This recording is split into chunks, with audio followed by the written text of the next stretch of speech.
Hello friends, welcome to the Sindh board lectures by Sanjay Om. आज हम first year biology को discuss करेंगे, जिसमें हम चैप्टर नंबर 1 में मेजर ब्रांचेस ऑफ बायोलॉजी को देखेंगे कि बायोलॉजी की कौन कौन सी ब्रांचेस हैं। चलें, इस लाइन को याद करें, मतलब स्टार्ट करने से पहले एक लाइन मैंने लिखी है, आप देख सकते हैं, the branch of biology deals with. आपने क्या करना है कि ये लाइन सब में ये याद रख लें।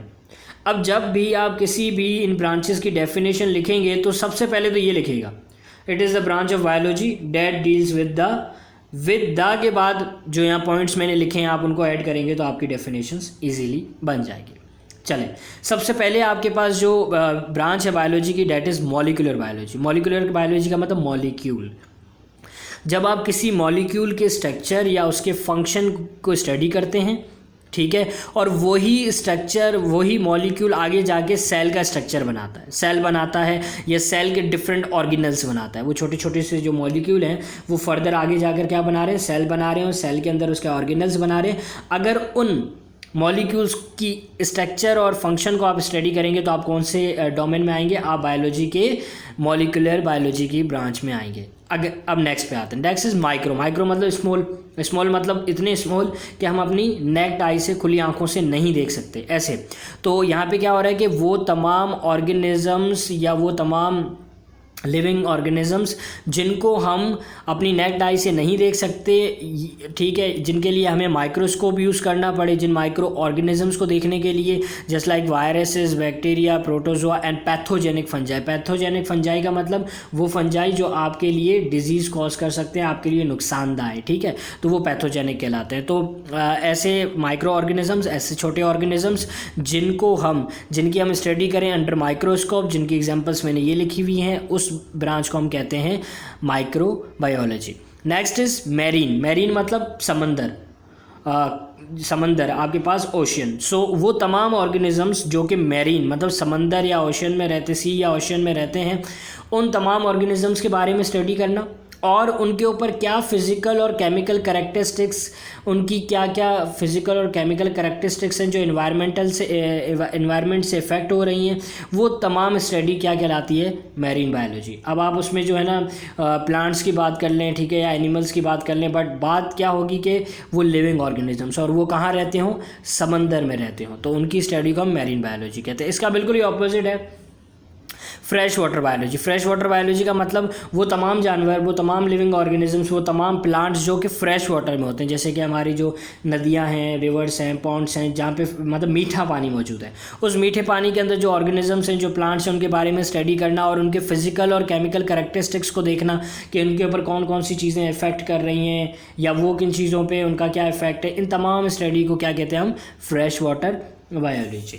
Next is human biology. Human biology के अंदर हम क्या देखते हैं कि ह्यूमन, इंसान से रिलेटेड जितने भी बायोलॉजिकल एस्पेक्ट्स हैं, जितनी भी बायोलॉजिकल चीज़ें हैं, उनको स्टडी करना ह्यूमन बायोलॉजी आता है। जैसे एवेल्यूएशन, क्या क्या चेंजेस आई, एनाटमी मतलब इंटरनल ऑर्गन्स को देखना, इंसानों के या प्लांट इंसानों के इंटरनल ऑर्गन्स को देखना। फिजियोलॉजी, इंसान का फला पार्ट किस तरीके से काम करता है, ब्रेन किस तरीके से काम कर रहा है, ठीक है, हेल्थ को देखना। तो ये तमाम के तमाम डोमेन किस में आ जाते हैं, ह्यूमन बायोलॉजी में आ जाते हैं। एनाटमी, फिजियोलॉजी एंड इस तरह की डिफरेंट ब्रांचेस जो हैं उनका मैंने एक अलग से लेक्चर बनाया जो कि 9th क्लास की बायोलॉजी के अंदर मौजूद है।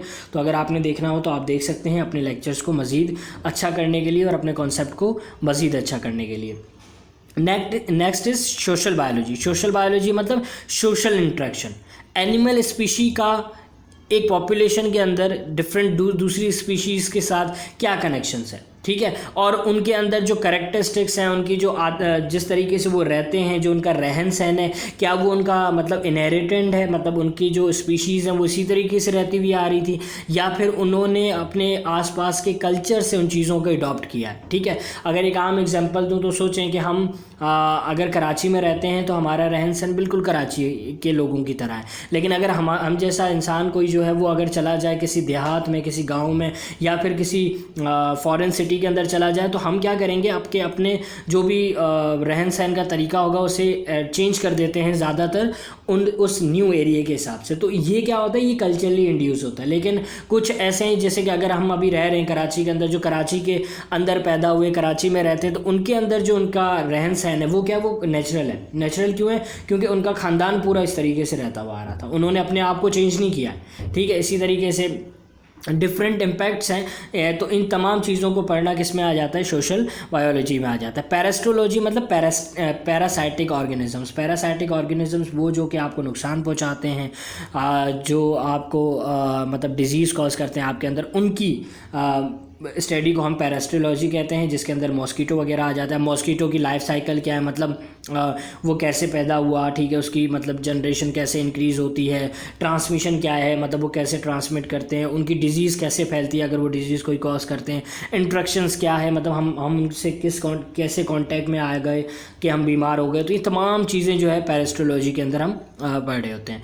एक न्यू ब्रांच है डेट इज़ बायोटेक्नोलॉजी। ये बिल्कुल ही न्यू ब्रांच है और इसके ऊपर एक BS फील्ड भी है। जब आप अपनी इंटर कंप्लीट करेंगे तो आपके पास एक ऑप्शन होगा कि आप BS कर सकते हैं बायोटेक्नोलॉजी में। बायोटेक्नोलॉजी एक मतलब बहुत ही एक ये बायोलॉजी मतलब मेडिकल और इंजीनियरिंग स्टूडेंट की कॉम्बिनेशन फील्ड है, जिसके अंदर आप डिफरेंट इंजीनियरिंग टेक्निक्स और डेटा को यूज़ करते हो, यूज़ कर बायोलॉजी के एक्सपेक्ट से इंसानों की, ह्यूमन बीइंग्स की प्रॉब्लम्स को सॉल्व करते हो, ठीक है।